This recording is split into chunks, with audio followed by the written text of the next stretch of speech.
शनि, केतु और चंद्रमा की युति के बारे में हम लगातार विचार कर रहे हैं और इस वीडियो में अब चर्चा करेंगे आपके 6th हाउस के लिए। तो अगर आपका सिंह लगन का चार्ट है तो सिंह लगन के चार्ट में जब भी ये कंजक्शन 6th हाउस में बनेगा तो यहाँ ये स्थित होगा मकर राशि में, जहाँ पे शनि अपने ही घर में होंगे स्वयं।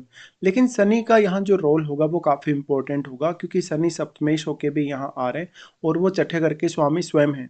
देखिए, शनि अगर यहाँ पे वक्री हो जाते हैं उस केस में ये कंजक्शन आपको उतना ज़्यादा फेवर नहीं कर पाएगा। उस केस में आपको कैरियर को लेके या बाकी कुछ अन्य मामलों को लेके काफ़ी दिक्कतें रहेंगी। बट यहाँ सबसे पहले आपको शनि का जो प्लेसमेंट है मकर राशि में, उसको समझना ज़रूरी है।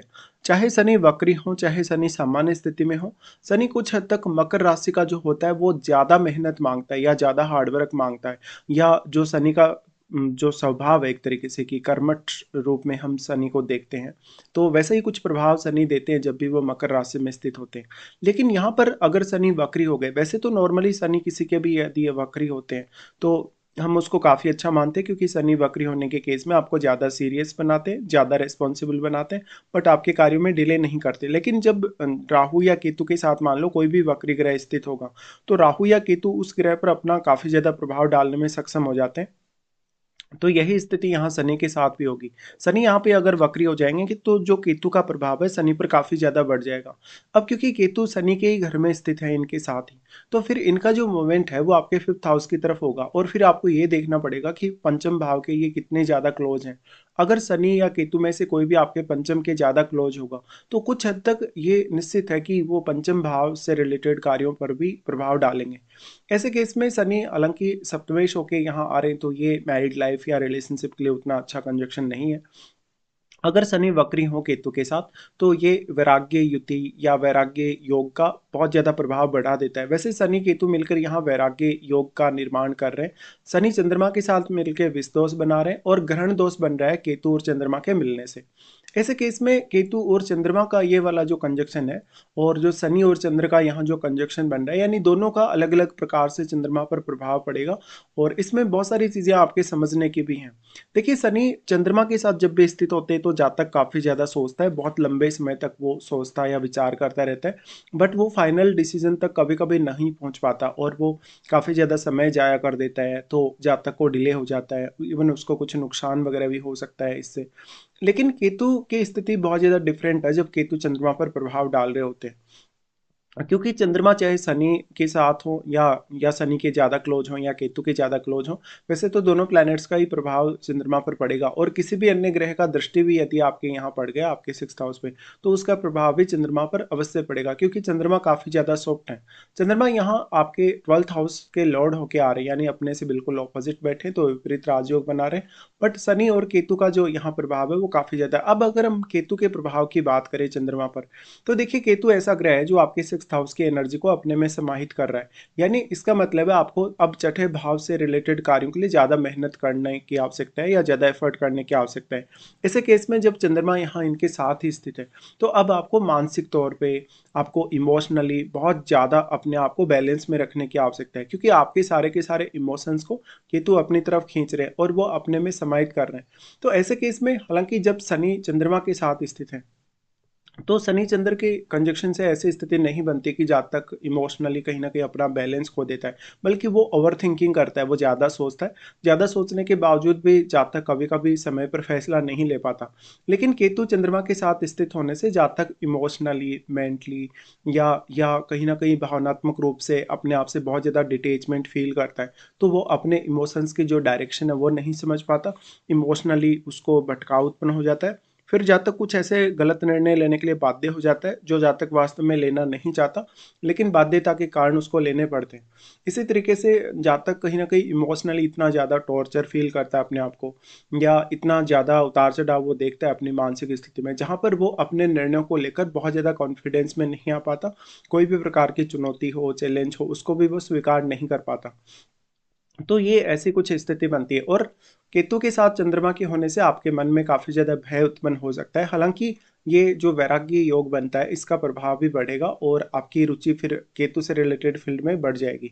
तो फिर आप अकल्ट की तरफ ज़्यादा आकर्षित हो सकते हैं। और वैसे ये कंजक्शन 6th हाउस में बन रहा है, तो फिर आपके जो कलीग्स हैं, आपके जो बॉस वगैरह हैं, या जो इन्वायरमेंट है आपके वर्क प्लेस का, उससे आप कहीं ना कहीं डिटेचमेंट फील करते हैं। आप काम करते हो उतना ज़्यादा कंफर्टेबल फील नहीं करते, या तो अपना कैरियर या अपना जॉब आप लगातार बदलते रहते हैं। इसकी वजह से आपको काफ़ी नुकसान होते हैं। साथ ही साथ आप कोई ना कोई ऐसा कर्ज भी ले सकते हैं जिससे आपको काफ़ी ज़्यादा परेशानी होगी आगे चल के, या जो भी आप कर्ज लेंगे, जो भी ऐसी स्थिति का सामना करेंगे, तो आपकी लाइफ में काफ़ी ज़्यादा उतार चढ़ाव आएंगे फाइनेंशियली या कैरियर को लेके। अब यहाँ पे आपके रिलेशनशिप को लेके चैलेंजेस कभी-कभी बहुत ज़्यादा बढ़ने की संभावना है, क्योंकि शनि आपके सप्तमेश भी हैं। हालाँकि उसके लिए आपको सप्तम भाव में बैठे हुए प्लैनेट पे अवश्य विचार करना चाहिए। लेकिन सप्तमेश होके शनि 6th हाउस में आ रहे हैं, तो ये काफ़ी ज़्यादा चैलेंजिंग होगा, क्योंकि ऐसा जातक कहीं न कहीं अपने कैरियर, अपने प्रोफ़ेशन को लेके, अपनी रूटीन लाइफ़ को लेके ही ज़्यादातर परेशान रहेगा। फिर वो अपनी मैरिड लाइफ़ या अपने पार्टनर के साथ अपने रिलेशनशिप पर उतना ज़्यादा ध्यान नहीं दे पाता। ऐसे में कोई ग्रह यदि आपके सप्तम भाव में स्थित है, कोई ग्रह यदि बहुत ही ज़्यादा शुभ है, तो बस वही ग्रह है जो आपकी अब मदद कर सकता है। और उस ग्रह से भी आप कोई बहुत ज़्यादा बड़ी उम्मीद यहाँ नहीं कर सकते थे, क्योंकि एक्चुअल में तो आपका जो 7th लॉर्ड है वो शनि ही है। अब जो शनि, केतु और चंद्रमा का ये वाला कंजक्शन बना, इसमें जो आपका चंद्रमा है, क्योंकि चंद्रमा 12वें घर का लॉर्ड है, तो ऐसे में जातक का देश विदेश में बसना, कहीं ना कहीं दूसरे स्टेट में बसना, ये संभावित है।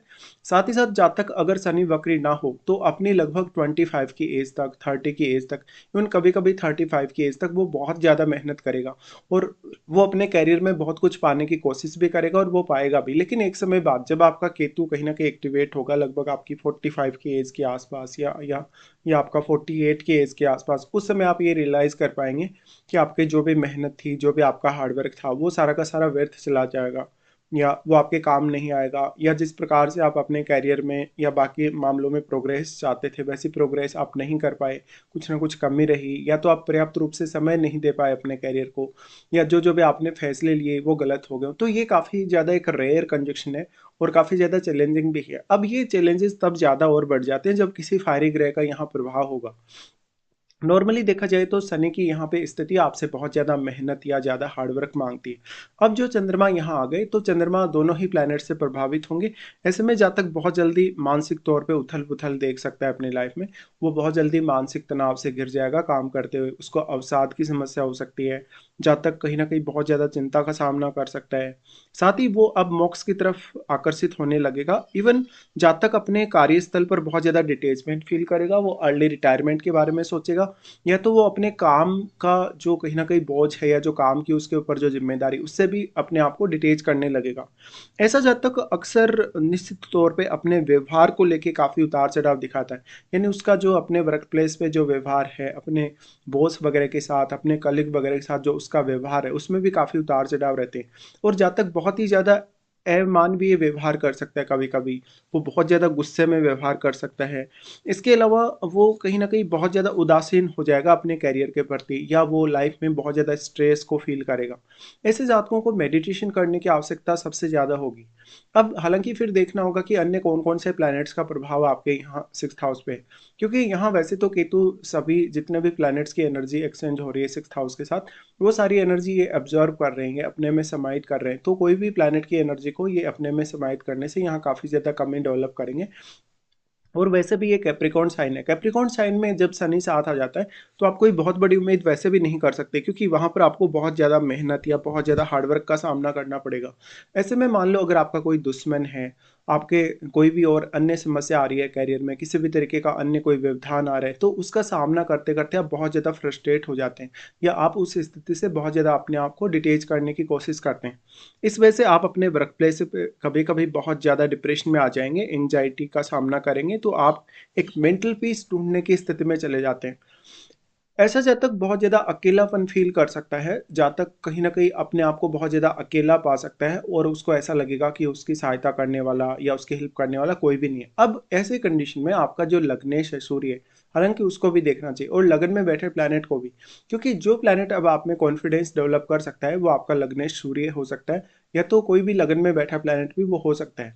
तो अगर आपका सूर्य बहुत स्ट्रांग है या तो लगन में बैठा प्लैनेट काफ़ी अच्छा प्रभाव डाल रहा है, काफ़ी एग्रेसिव वो प्लैनेट है, तो वही बस आपको कुछ हद तक उम्मीद दिखा सकता है।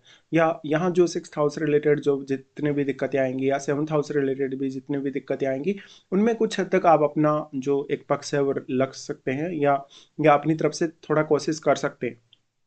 देखिए इस प्रकार से यहाँ पर अगर देखा जाए तो जो छठा भाव है ज़्यादातर जातक कहीं ना कहीं कानूनी विवादों का सामना कर सकता है, हेल्थ को लेके इश्यूज क्रिएट हो सकते हैं उसको, या उसको अपने काम से जो भी उसका काम होगा, जिस भी प्रकार का उसका काम होगा, वो भावनात्मक रूप से स्टार्टिंग में बहुत ज़्यादा अटैच्ड हो सकता है, लेकिन एक समय बाद उसको काफ़ी ज़्यादा डिटेचमेंट फील होगी और वो अपने काम से कहीं ना कहीं ऐसा देखा गया कि वो बहुत ज़्यादा उदासीन हो गया है या उसका मोहभंग हो गया है। ऐसे में जब तक कहीं न कहीं ऐसा देखेगा कि वो संघर्षों के बावजूद भी लड़ता रहता है, या अगर शनि वक्री नहीं है तो वो ज़्यादा अपना साहस दिखाने की कोशिश करेगा, या अपने कुछ वो ऐसे स्ट्रिक्ट फैसले भी यहाँ लेगा जिनके लिए जातक कुछ हद तक अडिग रह सकता है। बट ऐसी स्थिति बहुत लंबे समय तक आपकी लाइफ में नहीं रह सकती। ऐसे जातकों को कुछ हड्डियों से रिलेटेड प्रॉब्लम हो, जोड़ों के दर्द से रिलेटेड दिक्कतें हों, कमर वगैरह की उनको कुछ इश्यूज हों, ऐसा हो सकता है। साथ ही साथ जातकों को कानूनी विवादों से बहुत ज़्यादा सावधानी रखनी होगी और जातक को आर्थिक रूप से भी काफ़ी ज़्यादा यहाँ सावधानी रखनी होगी। अब बात करते हैं सप्तमेश होके जो शनि यहाँ पे आ गए आपके 6th हाउस में। देखिए सप्तमेश आपके 6th हाउस में आ गए तो जीवन साथी के साथ बहुत ज़्यादा वैचारिक रूप से मतभेद होंगे, या तो आप अपने जीवन साथी को अच्छे से समय नहीं दे पाएंगे, या तो ऐसा होगा कि आपका सेपरेशन हो गया अपने जीवन साथी से, आपका डिटेचमेंट हो गया, या आपका जो फिजिकल रिलेशनशिप है वो उतना अच्छा नहीं है। लेकिन इसमें सप्तम भाव में कोई भी प्लैनेट यदि बैठा है तो आपकी थोड़ी मदद अवश्य कर सकता है। ऐसे में उस प्लैनेट से आप थोड़ी उम्मीद कर ही सकते हैं। बट सप्तमेश यहाँ 6th हाउस में आ गए तो ये जीवन साथी के लिए भी कुछ ऐसे स्थिति दिखाता है जहाँ पर जीवन साथी आपकी डेली लाइफ या आपकी रूटीन लाइफ को काफ़ी डिस्टर्ब कर सकता है। वो आपके लिए बहुत ज़्यादा चैलेंजेस ला सकता है आपके रूटीन लाइफ के लिए या आपके प्रोफेशनल वर्क के लिए। ऐसे में शनि की यहाँ प्लेसमेंट अगर देखो, शनि अगर वक्री स्थिति में होंगे तो ज़्यादा चैलेंज होगा आपके सामने। बट शनि अगर वक्री नहीं है तो कुछ केस में आपका जीवन साथी थोड़ी बहुत मदद करेगा, आपको हेल्प करेगा वो रूटीन से रिलेटेड कार्यों में या आपके ऑफिस वगैरह से रिलेटेड कार्यों में।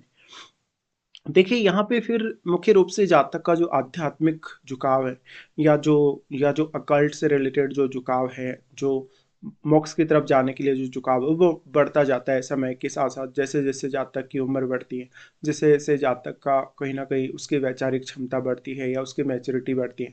तो उम्र के साथ साथ आपको अपने स्वास्थ्य पर ध्यान देना काफ़ी ज़्यादा जरूरी है, स्पेशली आपकी मेंटल हेल्थ पे। अब अगर शनि की दृष्टियों के हिसाब से बात किया जाएगा तो शनि का सबसे पहले प्रभाव आ जाता है आपके अष्टम घर पर, जहां पर अपनी तीसरी दृष्टि शनि डाल रहे हैं और ये गुरु का घर है। तो अगर आपका गुरु बहुत ही अच्छा प्लेस्ड है चार्ट में, या मान लो अगर यहाँ पे कोई ऐसा प्लैनेट प्लेस्ड है जो आपकी मदद कर सकता है अष्टम भाव में बैठे हुए, तो बस उस प्लैनेट से आप उम्मीद कर सकते हैं। वैसे शनि आपको अष्टम भाव के लिए काफ़ी ज़्यादा सीरियस बनाने वाले हैं। ऐसे में जीवन साथी की फैमिली के साथ, उनके साथ आपके रिलेशन थोड़े उदासीन रह सकते हैं, उनके साथ काफ़ी स्ट्रिक्ट रिलेशन आपके रह सकते हैं। ऐसे में आप अपने निर्णय पर अगर बने रहें तो ज़्यादा अच्छा होगा। शनि आपको यहाँ अष्टम भाव से रिलेटेड चीज़ों को समझने सीखने में काफ़ी हेल्प करेंगे। अगर आपका कोई भी प्रोफेशन अष्टम भाव से जुड़ा हो तो आपके लिए काफ़ी अच्छा होगा। बट इस प्रकार का शनि क्योंकि केतु और चंद्रमा के साथ बैठा है तो वो आपकी तंत्र मंत्र में रुचि बढ़ा सकता है, अकल्ट में बहुत ज़्यादा रुचि बढ़ा सकता है, और आपको बहुत ज़्यादा अध्यात्म की तरफ जाने में मदद मिलेगी, क्योंकि जो 12वें घर के लॉर्ड हैं चंद्रमा, वो भी आपके 6th हाउस में ही हैं इनके साथ। उसके बाद देखा जाए तो यहाँ जो प्लैनेट बैठा है अष्टम में, उस प्लैनेट विशेष को लेके आप काफ़ी ज़्यादा सीरियस हो सकते हैं, उसको लेके जीवन में काफ़ी ज़्यादा अनुशासन भी आप में देखा जा सकता है। फिर इनका प्रभाव होगा 12th हाउस पे। लेकिन 12th हाउस में आपके क्योंकि राहु भी स्थित होंगे, तो यहाँ राहु का जो प्रभाव है वही देखने को मिलेगा आपको 12th हाउस में। अब क्योंकि राहु चंद्रमा के घर में है तो इस प्रकार का राहु आपके मन को काफ़ी भयभीत कर सकता है, आपको काफ़ी इल्यूजन में डाल सकता है, क्योंकि राहु का दृष्टि आपके 6th हाउस पे है और राहु चंद्रमा पर अपना प्रभाव भी डाल रहे हैं। निश्चित तौर पे आपके लिए ये स्थिति काफ़ी चैलेंजिंग होगी, बट इस केस में जब हम एक दूसरे का प्रभाव एक दूसरे पर देखते हैं कि तीनों ही प्लैनेट का जो प्रभाव है वो यहाँ राहु पर होगा या राहु का प्रभाव इन प्लैनेट्स पे होगा। तो हम नॉर्मली यही मानेंगे कि जो राहु है वो चंद्रमा को ज़रूर यहाँ काफ़ी ज़्यादा प्रभावित कर सकते हैं, या इवन शनि को भी वो प्रभावित कर सकते हैं, लेकिन राहु तो स्वयं शनिवत ही चलते हैं। तो शनि अगर वक्री ना हो यहाँ पर तो ज़्यादा अच्छा होगा राहु का प्रभाव के तौर पे। बट राहु के साथ बैठा वगैरह आपके लिए ज़्यादा इंपॉर्टेंट हो जाएगा, क्योंकि वैसे तो राहु का प्रभाव 6th हाउस पे है, बट राहु और केतु के बीच में 180 डिग्री का एंगल है। इस एंगल के होते हुए निश्चित तौर पे राहु उतना अधिक प्रभाव यहाँ नहीं डाल पाएंगे। वैसे भी यहाँ जो जितना भी प्रभाव होगा वो केतु अपने में समाहित कर ले रहे हैं। अब यहाँ जो लॉर्ड हैं इस हाउस के, यानी 6th हाउस के जो स्वामी हैं वो शनि ही हैं। ऐसे केस में आपको डिपेंडेंट होना पड़ेगा राहु के साथ बैठे हुए प्लैनेट पे, क्योंकि राहु के साथ बैठा हुआ प्लैनेट नॉर्मली हम ये मानते हैं कि राहु इस हाउस में है तो इस हाउस की क्वालिटीज़ को उन्होंने मल्टीप्लाई किया है, इस हाउस के कारकत्व को मल्टीप्लाई किया, और साथ वाले प्लैनेट के कारकत्व को भी राहु ने काफ़ी मल्टीप्लाई किया है। इसलिए जो राहु के साथ बैठा प्लैनेट है वो अपना ज़्यादा प्रभाव दिखा सकता है। अब वो प्लैनेट आपके चार्ट में जिन जिन भावों पर भी अपनी दृष्टि डाल रहा है उन भावों के लिए वो आपको बहुत मेजर अपना प्रभाव दिखाएगा। ऐसे केस में राहु के साथ बैठा ग्रह इतना ज़्यादा सक्षम है कि वो यहाँ शनि को भी प्रभावित कर सके, केतु को भी और चंद्रमा को भी। तो अब उस ग्रह का रोल काफ़ी इंपॉर्टेंट हो जाएगा आपके लिए। बट इस प्रकार का जो जातक होगा अपने वर्क प्लेस को लेके, अपने अपने रूटीन वर्क को लेके, कार्यों को लेके बहुत ज़्यादा असमंजस की स्थिति में होगा। स्टार्टिंग में जातक को बहुत ज़्यादा हार्ड वर्क या मेहनत करना पड़ेगा। अगर जातक का कैरियर स्टेबल हो भी जाता है तो जातक को इधर उधर की काफ़ी ज़्यादा यात्राएं करनी पड़ेगी। उसके बावजूद भी वो अपने कैरियर में जो कुछ भी कर रहा है या जिस प्रकार की भी उसकी परफॉर्मेंस है उससे वो उतना सेटिस्फाई नहीं देखा जाएगा। उसके बाद अगर देखा जाए तो यहाँ पर जो शनि का दृष्टि आ जाता है वो आपका आ जाता है यहाँ पर आपके 3rd हाउस पे। देखिए 3rd हाउस पे शनि वैसे अपने उच्च के घर पे दृष्टि डाल रहे हैं, लेकिन शनि अगर वक्री होकर ये दृष्टि डालेंगे तो आपके लिए चैलेंज बढ़ जाएगा, क्योंकि फिर आपको एफर्ट ज़्यादा करना पड़ेगा, मेहनत ज़्यादा करनी पड़ेगी, आपको अपनी कम्युनिकेशन की जो पावर है वो ज़्यादा दिखानी पड़ेगी। इस प्रकार का शनि भाइयों से, रिलेटिव्स से या पड़ोसियों से थोड़े उदासीन संबंध दिखाता है, या वो लोग आपका फ़ायदा उठाते हैं इस केस में कभी कभी। शनि का प्रभाव 3rd हाउस पे होगा तो अब जातक को ज़्यादा मेहनत करनी पड़ेगी, ज़्यादा एफर्ट करना पड़ेगा। बट अगर शनि सामान्य स्थिति में यानी वक्री नहीं हो तब अगर ये दृष्टि डाल रहे हो तो जातक जुझारू होगा, बहुत ज़्यादा साहसी होगा। जातक अपनी पूरी एबिलिटी के लिए वो कोशिश करेगा कि वो अपनी पूरी क्षमता का इस्तेमाल करे अपने कार्य क्षेत्र के लिए और बाकी कार्यों के लिए। तो इस हिसाब से आपको ये कंजक्शन पर विचार करना रहेगा। अब चंद्रमा का यहाँ डिस्कशन करते हैं। चंद्रमा 12वें घर के लॉर्ड हैं, और 12वें घर के लॉर्ड होने से कहीं न कहीं आपका जो भी 12वें घर से रिलेटेड यदि कोई भी काम है, मोक्ष की तरफ आपको जाना है, पूजा पाठ करना है, ध्यान साधना की तरफ आपको जाना है, तो निश्चित तौर पे ये कंजक्शन आपकी बहुत ज़्यादा हेल्प कर सकता है। बट चंद्रमा का जो संबंध है आपकी मदर से, तो आपकी मदर के साथ आपके रिश्ते को लेके काफ़ी ज़्यादा चैलेंजेस हो सकते हैं। इवन आपका जीवन साथी आने के बाद आपका जो मदर का इंटरफेयर है वो आपकी मैरिड लाइफ में या आपकी रूटीन लाइफ में हो सकता है, या आपके प्रोफेशन में हो सकता है, या मदर के जो स्वास्थ्य है उसको लेके चैलेंजेस हो सकते हैं। इस प्रकार से आपका जो मदर के साथ मतभेद है कभी कभी बढ़ जाता है, या इवन आपके जीवन साथी का भी, तो इसको लेके कुछ चैलेंजेस हो सकते हैं। इस हिसाब से ये कंजक्शन बहुत ज़्यादा चैलेंजिंग है, बट इसमें एक अच्छा पॉइंट यही है, या एक पॉजिटिव पॉइंट यही निकल के आ सकता है कि शनि यहाँ पे अगर वक्री ना हो तो कुछ केस में आपको शनि से हेल्प मिल सकती है, बट उसके लिए आपको बहुत ज़्यादा हार्ड वर्क करने, बहुत ही ज़्यादा मेहनत करने के लिए भी तत्पर होना पड़ेगा। तो इस हिसाब से इस कंजक्शन पर आप विचार कर सकते हैं।